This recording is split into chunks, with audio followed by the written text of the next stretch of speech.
Yes, y'all infidels, you know what time it is. Here live from the snow bomb, the weather detonator that I just touched off, and there's 12 inches looking for you. So much snow on the ground. Tony Khan's moving here, infidels. And Vince Russo to invade upstate New York. Ravens joint. The bars on complete lockdown. No one gets in or out alive. Here on the Friday locker room. YOLO.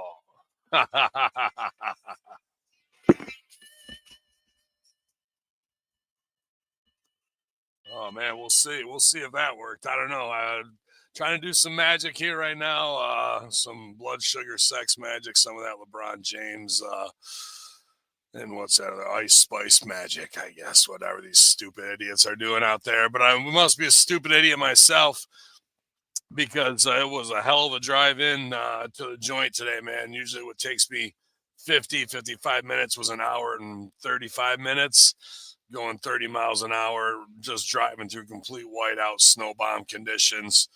I mean, if you grew up here, it's something you're used to some degree, but it's still serious business driving if you've never been through it before. So probably snowed about almost 2 feet in 3 hours, 4 hours. It gets hardcore. So you might hear the plows scraping by out here as they're cleaning up the parking lot from Ravens joint and getting ready for Friday. But yesterday was a banger here at the store just because I know people are getting ready out getting their $9 eggs and $90 weed. So it was a big sales day. I'm thankful. Hopefully, while the sun's up today, they're still out. People are safe. But on the drive in, just on a state route that I travel, there was 8 cars in the ditch, and you know it's serious when the snow plow is in the ditch and big bastards angled up in the air like that, and that I saw on the way in too. So thankful to get here safe. Sorry about being late. Maddie is available. He was just having some issues where his mic wasn't connected with StreamYard, so hopefully he'll be here in just a minute or two as he was working on what have you. But RBV's in the house. Arakara Blue, first one, ready to kick the party off today. And Aries says, "How is the weather down there? Down where? Down there? No, where's where you are, Ben? It's shit because in Brampton it's disgusting. Yeah, man, it's hardcore. I mean, I would have to undo all this, but there was. Here, I just took this picture actually to send to Maddie. It doesn't really do it justice because it was whiteout conditions on the drive in. But this is Ravens joint right out front right now, and there's 2 feet of snow when I got out of my truck this morning. So uh, coming in from RBV weather alert, Ohio's about to catch some too, but right now in Syracuse, Clay, New York, you're catching wreck. It's just the way it's going to be. Probably 12 to 18 inches today. That's what she said. And we're gonna have to take it all. But I did get the new snowblower. If this is your favorite weather snowblower wrestling podcast, I don't know what it is. But yeah, and I was out there. I was up at 5:55 this morning, again after it. So make sure the wives are good. That Dogs of War had someplace to be, and then head on in, man. After working 2 open and closes, I got a half shift today on Valentine's Day. Happy Valentine's Day to all the wives. Love you all, and hope you guys have a good day. Daddy will be home soon to take care of business, and hopefully you guys got something nice planned. It was tough. I went on an open table looking for reservations 4 or 5 days ago. I just waited too long, I guess, because there wasn't anything for nice restaurants. Till like 9:30 at night. But the wives know what I like. They had lobster flown in from Maine, which should be there today. It'll be interesting to see if it makes it through the storm or not. And we'll have lobster feast and some Netflix and chill time. So after I get out of the shift today, but hopefully you guys got something planned. I mean, don't go crazy. Just let somebody know you care about them. Doesn't mean you got to be husband, wife. It could be grandma. You know what I mean? We love you, grandma. But yeah, man. Hopefully, if you guys are in, this northeast snow blast, you're safe, and be careful if you're shoveling because quick way to a heart attack and not don't even know it's coming, especially if you're vaccinated. So so much going on with all that, man, like politically and new appointments of director of intelligence, Tulsi and RFK and two shooters and JFK assassination, just stooging off. It's just unbelievable. It makes me really feel like I am living in a simulation because you're like, wow, like we grew up with this all in our purview, and here we are, really finally getting some truths of assassinations throughout the years, the deep state that's been here, the aliens that are here. It's just insane. And yesterday, uh, Doge going to the IRS to possibly audit the IRS. What could possibly go wrong now? Very interesting. I got to take a water break.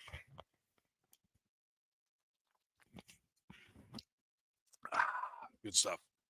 So I don't know, man. I mean, I imagine everyone will pay taxes like they always have to some degree, but I think these guys are about to redo the whole thing, like in a very much simpler way. And some people are going to be super pissed off, but I think there's a payoff check coming. I got to believe if they're running the same play George Bush did and the Trump ran before, and they were like $350, $750 payments, that you'll probably see a $1,500 to $5,000 payout after all these cuts. But will that really even do anything to the cuts? No, that's hush money that people will be happy to take. And then that's the start of what they're probably truly owed of the amount that's been stolen from us and given to who knows how many dark projects to uh, social causes where they were just stolen from, through the U.S. aid and everything that we've seen in the last couple of weeks. So, but what I really think the bigger conspiracy is, and people are asking me, is I'm a Planet X guy. I think they know when celestial things are happening that could definitely impact Earth in a very life-ending way, dinosaur way, mud flood way, Noah's Ark kind of way, and there's a reason why they want to get to Mars so bad to preserve the human race. And you're not going to be able to set up cities on Mars without major funding to get the spaceships built.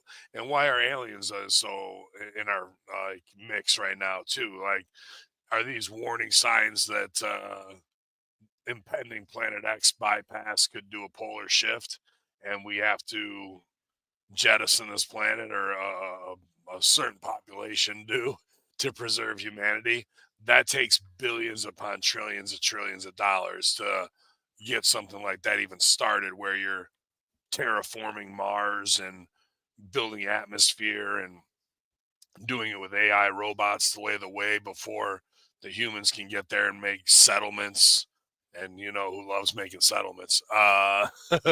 So I think that's the bigger of why we're cutting all this, because all that money isn't going to be given to the people. It'll be given in a hush payment, but then they'll let you know that humanity only has 6 years left or some shit, and we're getting people off this rock before the pole shift. If there's a bypass from Planet X, or if there's incoming meteors, and I've heard 2028 that there is supposed to be a direct impact in some conspiracy circles. So it's going to be interesting. That all that money they cut, they're not going to give back. They're going to repurpose it into a bigger budget, and they had to go find it somewhere. They couldn't just invent it. So I think there's an even bigger cataclysmic Star Wars part of this. You know what I mean? So it's interesting. It makes me look back at Star Wars and say, what did they know beforehand that's predictive programming? And to watch Endor get blown up and have Princess Leia watch it from space, and A million voices cried out at once or whatever Ben Kenobi said in our former timeline. Um, it's interesting, man. But who knows? Maybe we'll all just get rich and they'll give us a bunch of paper with some dead guys on it, and everyone will be happy. But it'll be interesting with 51st State, the Gulf of America that he's already done, and plenty of other things that are in practice right now. I'll tell you what, you ain't running from ice today, dog, because you're running through about 10 feet of snow up here. So everybody's probably pretty well locked down. I'm not sure where Maddie is. I know we're a bit behind schedule today. Sorry, just checking up with the chat here to see what's going on. Because otherwise, I'm going to have to fire up some headlines. I guess one of the big headlines from yesterday, obviously, is Linda McMahon. Yeah, Linda, um, getting sworn in as or being, giving testimony for the director of education position, which Trump has also said that he hopes that she puts herself out of a job. So again, gutting another entity that really doesn't do much in controlling education, pedagogy, the efficacy of it, and also combined with teachers unions, just a way to protect giant funds that they get to disseminate how they see fit. And just a lot of waste, and as opposed to having it in the hands of the educators on the ground floor. I don't know. What's that look like? Coming from an education background family myself and having taught for many years, it's an interesting study because, and I'm not. This is it comes down to, I guess, segregation and years of slavery. But let's say a state like Mississippi that might not have money to donate to it because the DiBiase's possibly stole it.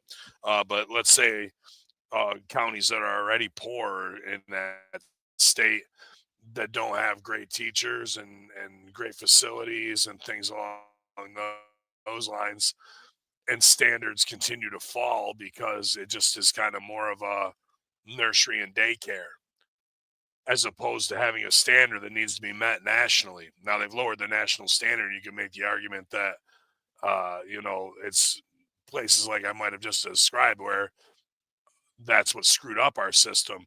Now let's take where Linda's from, Stamford, Connecticut, very affluent, very wealthy, can have the best of everything just based on their taxes alone. And those schools are going to attract the best teachers, private schools. Now look at the difference we would have from, not saying we don't have it already, but that when it's in the hands of those with the haves and the have-nots, they're going to go farther down the spectrum. So there needs to be something allotted to raise up the schools that are trying to get to a higher standard as opposed to just letting them separate. So that's a very dangerous thing she needs to take into account, but I don't think she is. I really don't trust any of her accolades of education, to be honest with you. Philanthropy, maybe, but to actually run university level and like even to run SUNY in New York is a huge mega undertaking. For Linda to do it globally or nationally, I just don't see it. But here we are with Stephanie and Games sitting behind her, and she has to put over, and Shane, and put them over like this is an opening of Raw. Like, and the Senate's going to stand up and be like, Triple H.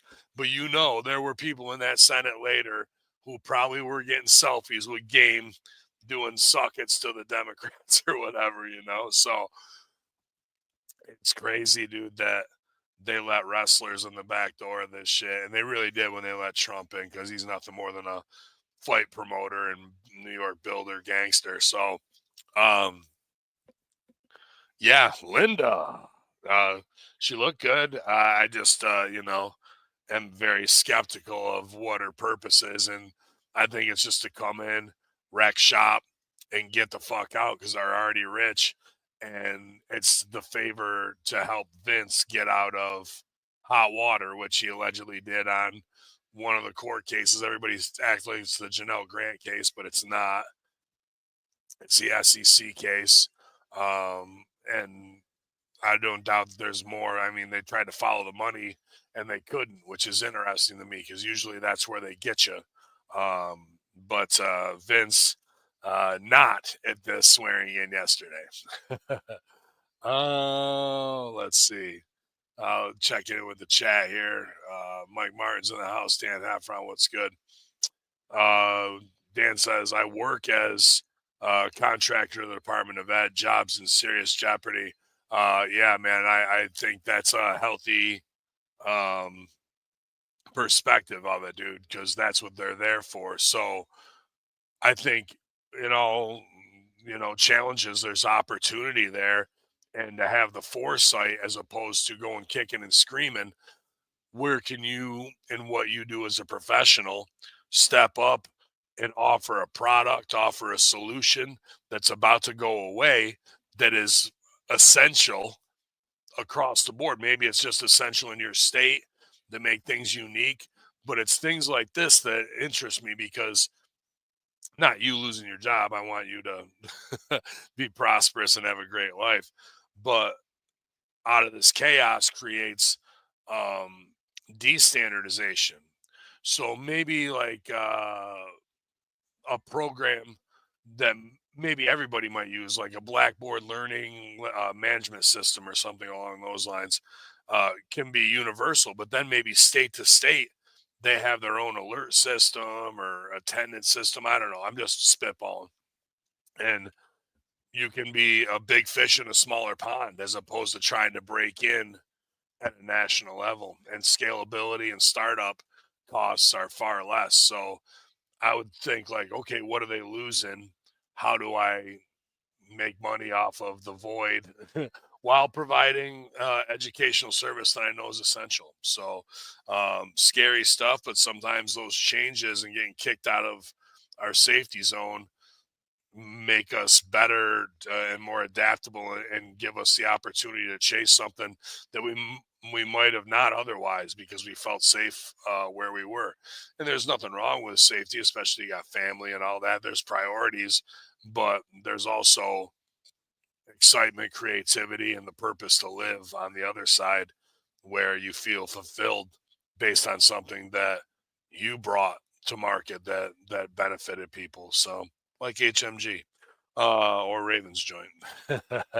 But yeah, man, they popped me that we have to have these carnies in the shot and Triple H drinking water and the meme of everybody wanted to do the entrance and spit it out. It's just like, here we are, dude. Here we are. Is this truly a simulation? Got pro wrestlers in the goddamn White House, bro. So crazy, crazy, crazy days.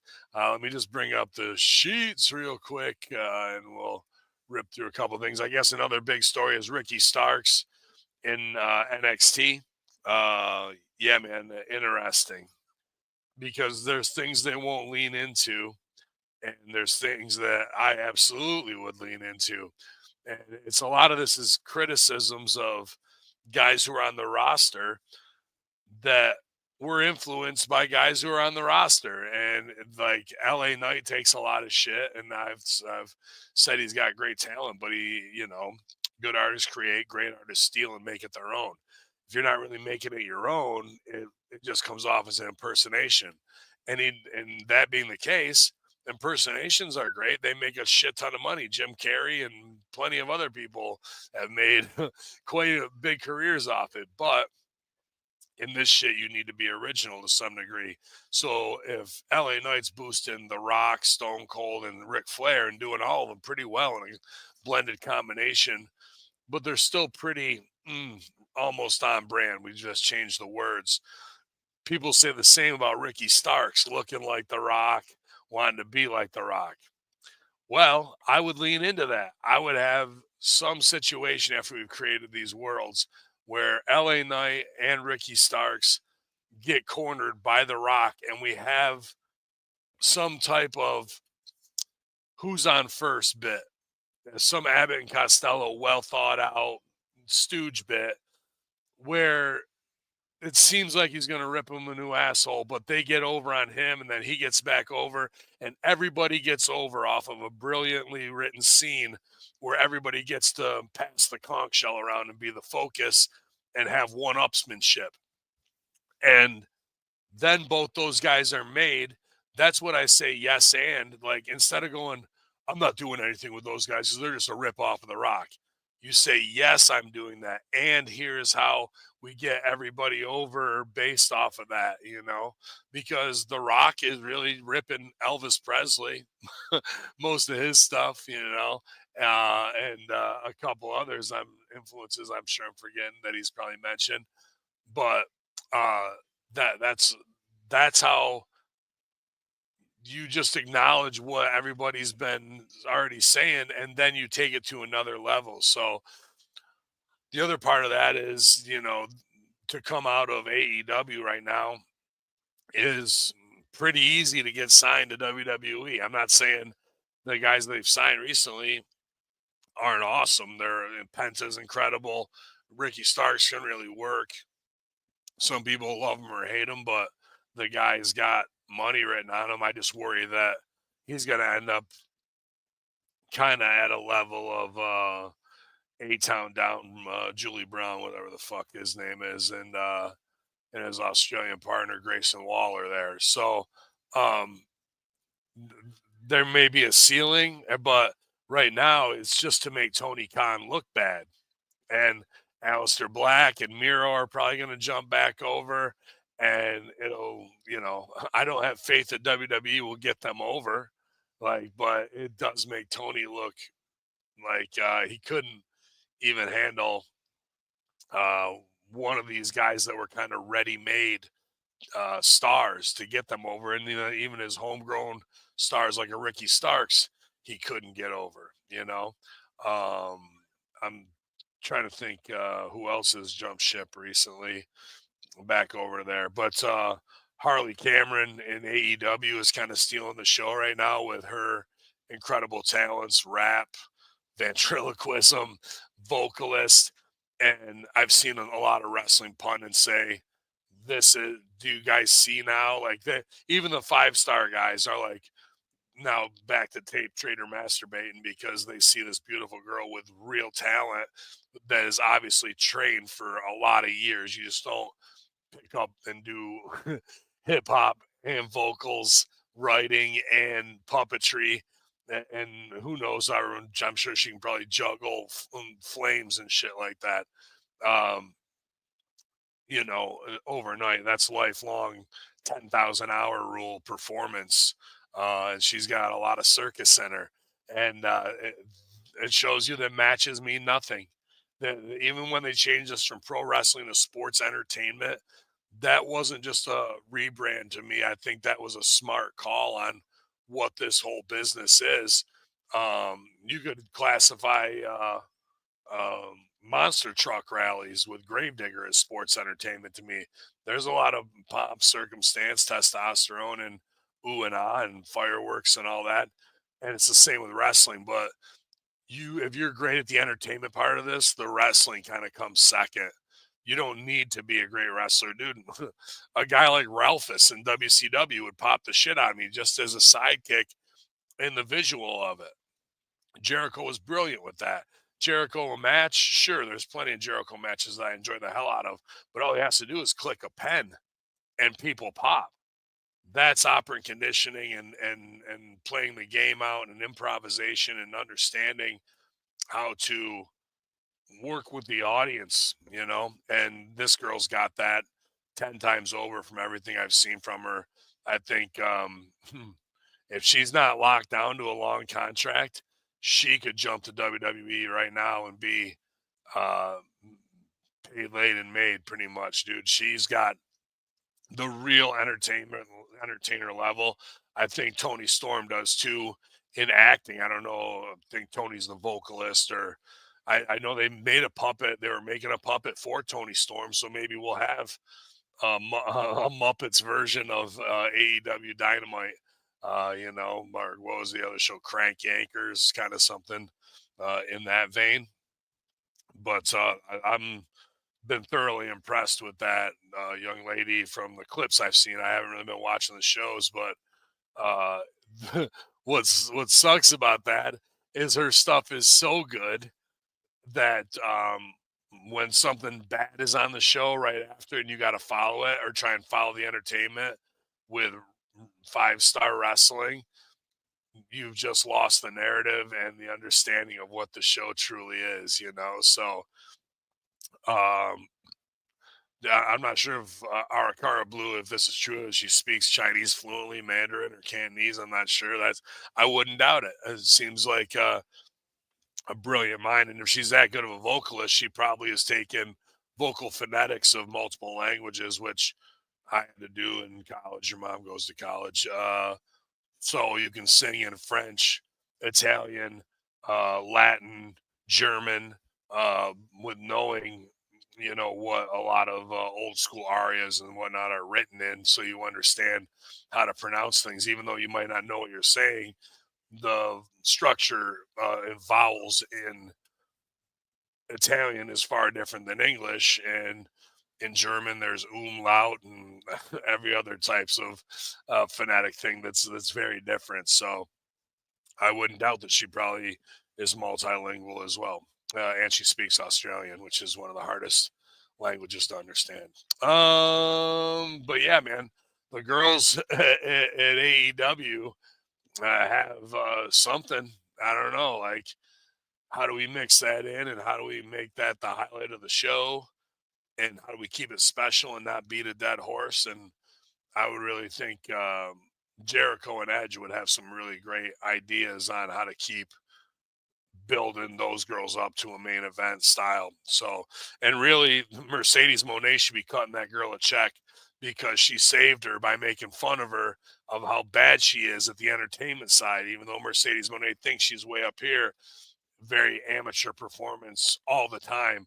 And then you stack that up to somebody who's got it, who understands it, who lived it, and isn't faking it. You know what I mean? Then you see the real thing. And it exposes Mercedes, but it gets her over.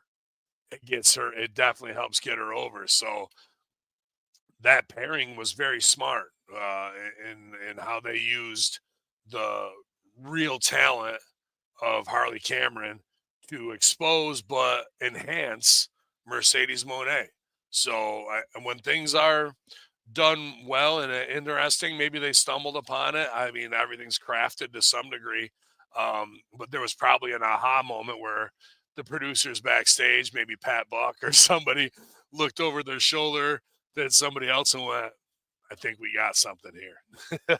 You know, you're always trying. You're always trying to get that spark to light and get it to burn bright. And I think that with Tony Storm and with Harley Cameron and with a Mercedes Monet mixed in, that you got something there, you know. So good for them. And it's exciting as a performer when you have those opportunities. You're like, oh, we found the game. Where can we go? And then, you know, we're trying to heighten and explore. I just hope they don't get too comfortable or uninspired. You know, this is just a spark that could burn to something big. You know, burn LA to the ground. So good on them. You know, that's interesting to me. One other thing with that uh, was interesting, and this isn't the Disco Inferno hate hour or anything like that, but we still haven't had like round three of what's going on. I'm just thinking of Tony Khan. I mentioned this on um, Russo brand, I think on the Patreon side, or maybe I even did it on the Raw SmackDown review. I can't remember. All shows kind of blend together. But interesting in the fact that these fake metrics that I claim of that WWE 75 million views and hate bot, where are you? Well, Tony Khan was talking about hate bots and we made fun of it, right? But if he had inside info, and I'm sure he did, and he put that out there, it wasn't him just like, you know, talking some shit. Now here we are with these huge inflated numbers with I Show Speed, and they said it 255 million people saw the clip, and then it was 24 hours later, 300 million people. Really? You think in that amount of time that 45 million more people watch him get fucking smashed? Um, or do you think that there's bot farms that they are absolutely paying for? Because the other metric is the most watched Super Bowl halftime show of all time, 129.6 million for Kendrick Lamar. Yeah, sure, sure. So what you're now telling me is I should believe that even if the Kendrick Lamar statistic was right, which I don't believe, I think that's all completely bullshit and inflated too, that I Show Speed has 300 million fucking views from getting speared by Braun Breaker, somebody who the world knows has no idea who that even is. If you would have said Steiner, maybe they would have known. But now I Show Speed has 300 million and Kendrick Lamar only has 129 million. So Kendrick Lamar is going to be on Pepsi ads and every other goddamn thing from now until 2028 when it's the next, jabroni they put into that spot. He's going to get all that, all the deals, just like Snoop on Corona and T-Mobile and whatever else it is, right? They're going to give him the whole Illuminati package, make him wear a dress, yada, yada, yada. So I Show Speed has 3 times as many views, and he would be the most marketable man on the planet. He would be able to have shoe deals. He would be able to have everything all in one, and he's definitely not. So that ergo, they are completely lying about all of those. And are you buying it? Get me hate. Get me hate bot. Check 1, 2. Can you hear me? Yeah, you sound good, but I hear myself. There you go. Check. Yep. Yeah. Oh my God. Sorry guys. Brand new computer, new shit. Like everything wasn't, I'm still going through the learning phases of trying to get everything set up here. So I appreciate you guys. It's all good, man. Hope you're having a good day. So what's popping? What are we talking about right now? Yeah, I just kind of went through how great Harley Cameron stuff has been from what I've seen clips of, and how well they used it to get Mercedes Monet, who was sinking fast, over and kind of put them opposite each other in a paradox of talent versus fake talent, So I thought that was smart. We talked Linda and Game and Steph. Yeah. And, and Shane and Carney's there. And okay, was just talking about the bullshit of the numbers of Kendrick Lamar has 129 million views, the most viewed Super Bowl ever.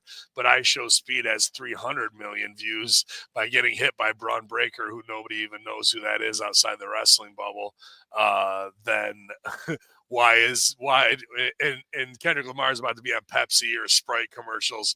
Why doesn't I Show Speed have his own sneaker, car, like all that? It's all BS. And when Tony Khan was saying hate bots, he probably wasn't lying. And WWE and Razor Fist put this out too, where it was some Disney meme where they got swords of the throat of some prince or something. It might have been in Aladdin or something.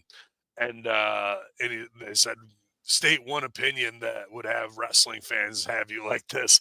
And he goes, that nobody's really watching and all numbers are inflated by bots. And he's absolutely at ground zero, 100% right, because none of the numbers match up. You'd be the most marketable man on the planet if you had 300 million views that you could go, hey, brand X, Fortune 1000 brand, you want 300 million views or you want 2 million on a commercial you're going to spend $4 million for that spot, or you want me to just wear your shirt because it's going to get you more over? Dude, it's all a lie. All their numbers are a lie. And shout out to Disco Inferno. You're the man, bro. Or as Vince Russo liked to say, I was like either last episode or the previous episode, fuck Disco. I will say. I know. I respect him. I respect Landon. I almost wanted to put that on my board, though. I don't. I'm not. He's more over than me in the mafia. Oh, yeah. So as an under guy, I can't say that to a fucking capo. So did you? So I'm assuming you mentioned it. You already talked about Vince McMahon's lawyer says there's no charges coming right now on the federal side. Yeah, but Did you see that's that? not the Janelle Grant Right. case. No, it's just from the federal side. That's where people run with, and they're like, "See, I told you got off, and it was her just money grubbing." It's not even the same shit. But I go to my man GGP, follow the money, and that's what they did here, and they couldn't catch him on the money. My So, money. Yeah. so it's interesting, bro. Like, or was that a stand down order from up on high? Because Trump is his boy, and so is Ari Emanuel. With all them are in the same circle, and then the same with Linda getting sworn in. Like, is that why and how it got dropped conveniently, and got dropped right before she got sworn in? Like, these are all time. Like, they're just things that's as a worker I look at and like, timing's interesting on Yeah. that. You With know, Linda. yeah, it was 36 hours before. Yeah, that was another story I had. Is that she, of course, they brought up the ring boy scandal during her confirmation hearing for the Department of See, I Education. didn't get to watch it all. So what do they say? So during the, I guess McMahon was questioned by Senator Tommy Baldwin of Wisconsin. He said, "I'm so concerned about whether sexual assault survivors on campus can trust you to support them." And then Miss McMahon said, "They certainly can trust me. I have a granddaughter that is in college. I have two grandsons who are in college. I have a deep commitment and understanding how I would feel if any of them were involved in sexual harassment or accused of sexual harassment. You have my absolute commitment that I will uphold and protect those investigations." But she made no mention of her alleged role in the suit, nor will there be a follow up. The suit was stayed in December to await decision on the constitutionality of the Child Victims Act of 2023. Boy, I sure would have liked to have been on that board to ask the question then. Do you deny the fact that you sent Lee Cole a message not thanking him for not bringing this exact scandal up during your first run in public office? Because when I talked to the brother of uh, Tom Cole, that's what he said, that Linda had sent him a message. So, I mean, I didn't see it personally in email, but that'd be something for me to have on record, because if she says no, then she'd be lying on record and have to subpoena Tom or Lee Cole to come and either provide proof, which when he said it to me, it wasn't, I wasn't really doubting it. It seemed genuine, you know. Hmm. But Yeah. if she said no comment, then that would kind of incriminate, because they did do allegedly quid pro quo. Here's the tickets and keep it quiet, and you could meet your favorite stars and things like that. So she would already have been complacent in cover ups with knowledge of sexual abuse of children. So, ergo, what you're saying to me is nothing more than a lie so you can get into this office. And it's too bad that all the senators probably asking the questions might have known what I know, or should not what I know, what I've been told, to ask a question that would put her credibility in the forefront. Because it's not damned if you do, damned if you don't. It's damned if you lie about it. You Yeah. know what I mean? And then it would be easy enough to have testimony from somebody who says something else about that cover up, because that is a truly sick and serious thing. They hired Mel Phillips back after letting him go, knowing what he was capable of. And then the other part of that too is to get Vince off of the shelf for them to be like, isn't your husband indicted for SEC filing violations and da da da? But when it comes down 36 hours before that he's exonerated from that, or not even exonerated, it's just dropped. That just because it's dropped doesn't mean he wasn't doing it. Yeah. So like people think, oh, they're not going after because they don't have enough. Maybe they don't have enough to make a case, but where there's smoke, there's possibly fire. So that was, to me, a buddy favor inside their upper echelon of billionaire locker rooms, bro. So they couldn't hit her with that yesterday. But nobody really looked into this ring boy scandal because there could have been 15 questions, which means they all just want to play theater for C-SPAN to get this pushed through. And hey, Triple H was in the fucking house today. Everyone come over and do DX chops with him. Like, that's just, it's a fucked up world we live in, man. Where, the billionaires are getting their buddies' wives' jobs who aren't qualified to do that job. She does not meet the qualifications of an education professional No, to run that, no. which means she's going to chop it up to do a favor for them and possibly keep Vince keep him off of Fuck Island for a week. Did you see that story about ex WWE Rita Chatterton said she was under AEW contract for a year but didn't do anything?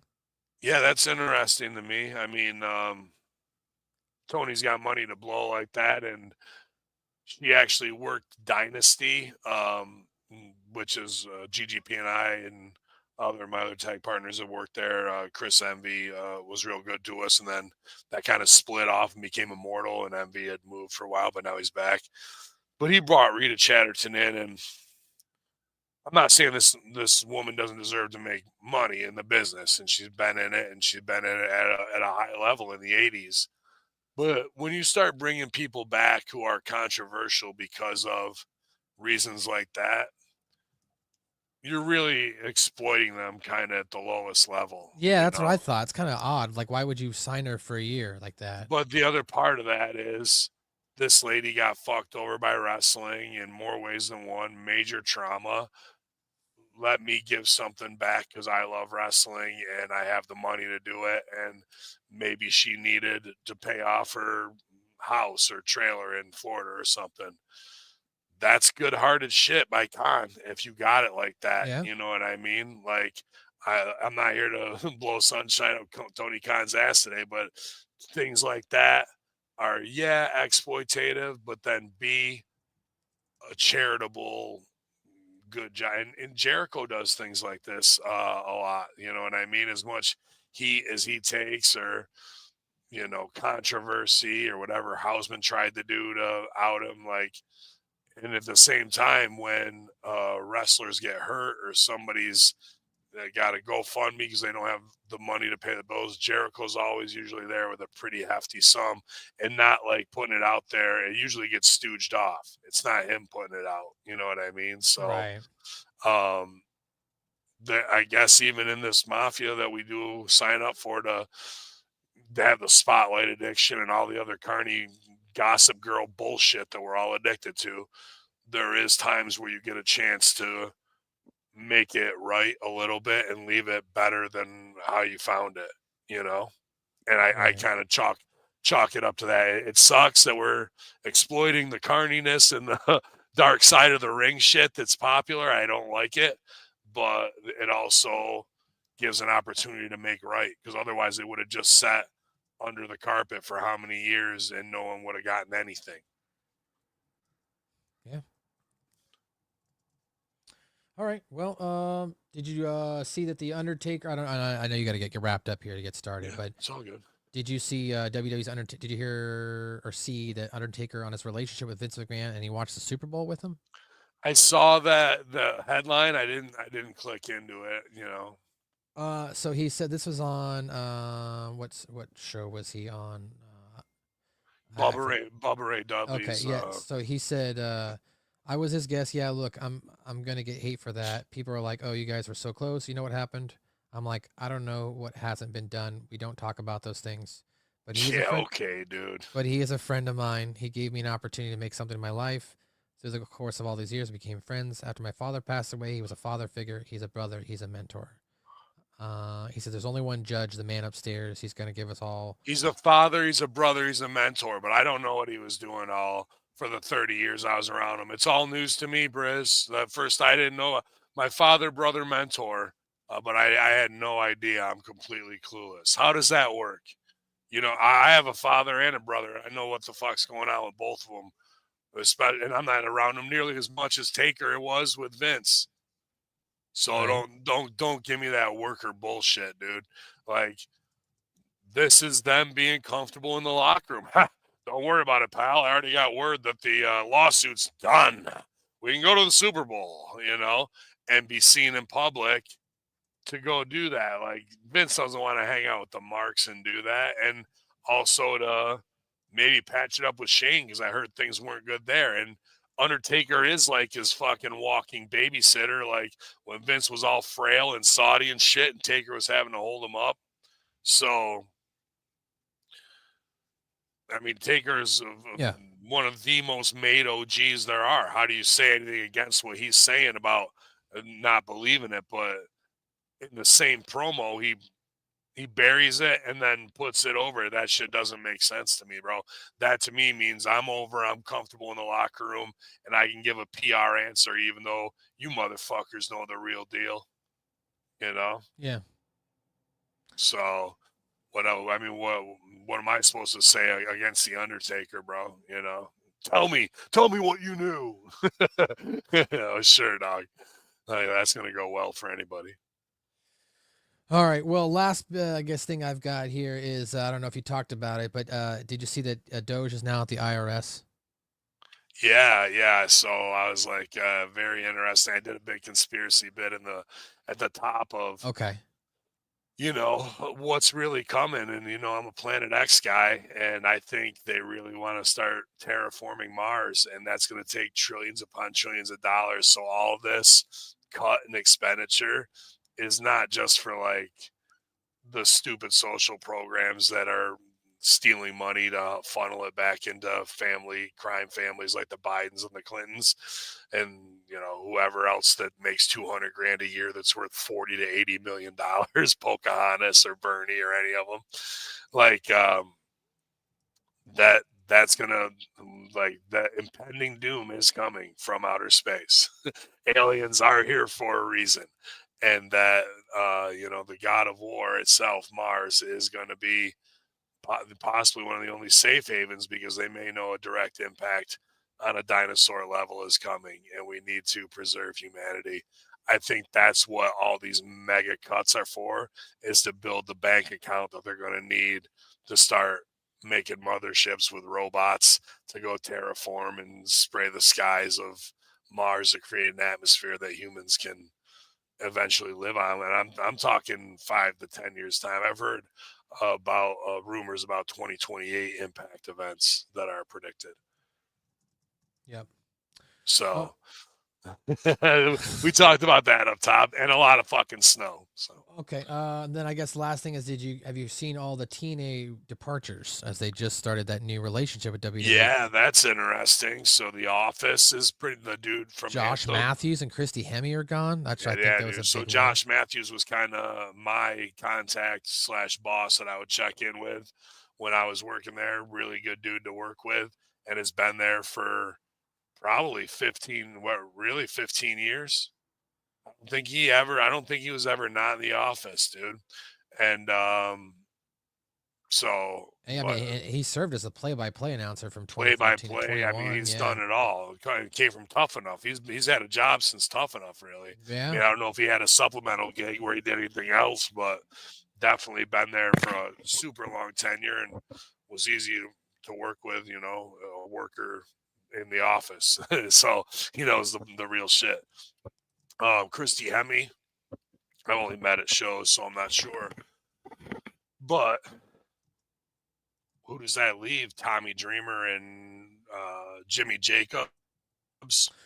I mean, as far And, as like that, well, because they basically they brought in, it's a new president that's come in of Anthem Sports, and he is now he basically is bringing in his own team, if you will. who So is? I'm sorry. so according to PW Insider Report, new TNA president Carlos Silva has replaced Cincione.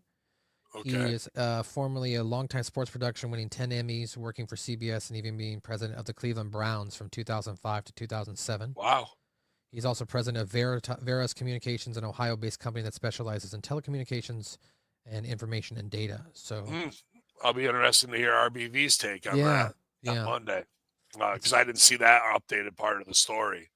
So 10 Emmy Awards, sports guy. It's co-partner with WWE. This guy's got CBS ties. yeah. Does that mean they get a secondary show on Netflix? and they want a big time producer who's You mean one Emmys Paramount? to do it. Paramount? No, because now that WWE's on Netflix and you're bringing in a guy who's got all that, to me that goes to Netflix and they go, "Hey, we're partnering with these guys and we have a small budget that we'd like to do this with, or can we allot this? And this is going to be our feeder system and give you guys a whole different show that's a different look than ours to round out your wrestling content." Okay. Well, I mean, I just would think. I guess I Why was would thinking. you hire a major Emmy award-winning producer for the third in line TV show? No, I was more or less thinking because he had the ties to CBS for working there for so long that it might be easier to get on Paramount than like their streaming services versus It Netflix. very well could be. Very well could be. I I, just say that the I get what you're Netflix saying. door is open, Yeah, and if I was trying to milk Netflix and I got Evolve, on I Tubi. yeah, maybe they're doing the Wu-Tang method where RZA said, "We all do our albums and then you guys all go out to do it." So maybe they will go Paramount with them, Tubi with them, Netflix with them, and then once they exhaust those, they'll bring them all in under one because it's easier to do that than the opposite way, you know? Yeah. I don't know. It's a good point, Matt. It's a good point. It could be Paramount. It'll be interesting to see what the subscription model is for that and what numbers they'd be looking for. To me, I'm more of a synergy guy. When you feel the stars align, you shoot your shot through it and bring who you can with you. And if I'm Raw and I'm on Netflix, I want to piggyback those properties that I'm working with already through that door to round out and get a stronger foothold inside Netflix. Because then when it comes time to renew, you've got a bigger package than to offer them. But there's a lot of models. I mean, that could be successful. RBV says trusting anyone from the Browns to run anything is a fucking mistake, though. That's what I was. So yeah, man. But yeah, I appreciate it getting up with you. I got about 19 minutes left, so I gotta get the windows open and get everything going. I'm glad you got back online. Congrats on your new computer. I got to get one myself, I think. Well, y'all, it's Snowbomb 2025 here at ravensjoint.com. You guys go check out the Suck My Balls podcast. They're sucking all the balls over there for Killing Kenny and Stan and Cartman and, Mr. Hand and all that shit's going on. Yeah, you can check us out on all YouTube outlets at South Park Pod, on all podcast outlets. New episode just dropped, SMB 266. It's available right now. But yeah, check out channelattitude.com. Sign up today. HMG Hobby Media Group, $4.99 a month, $5. Get all the content. Everything's being updated now the last couple weeks, so we're back on track. So this episode itself will also be updated within like the next hour or two. So if you missed any of the Friday Locker Room, you're just joining us live, it'll be there. Awesome, man. Yeah, appreciate you guys subscribing. Absolutely trying to get those numbers back up. So $5 a month, channelattitude.com. No doubt, especially as we give it away here to, everybody who needs a boost on a Friday. We're here for you guys. But be safe this weekend, infidels. Check it out, ravensjoint.com. If you're coming through upstate New York area, leave us a 5-star Meltzer review on Google. That really helps. Appreciate it. Listen to the Wednesday Locker Room. Those guys kicking ass as well. Free on the Podbean side. So subscribe to everything we got going on and have a good time inside the Facebook self-help group with William Alicia, Big Ray, and the rest of the crew. All the review shows. Let's Go Brandon, Smack Attack, my man John Enron, stealing all the money, and DJ Mass Effects as well. The Vet, big shout out to the NXT crew. And all your favorite HMG personalities. My man Kaz holding it down on Twitter with all the hot clips. And thank you for 1,000 subscribers on Hameen Media Group, you guys. We made it there. Let's keep going. We'll post more clips there for you guys to share. So have a good weekend, infidels. Run your Daytona 500 and crash into a wall here on the Friday Locker Room. YOLO! If you're not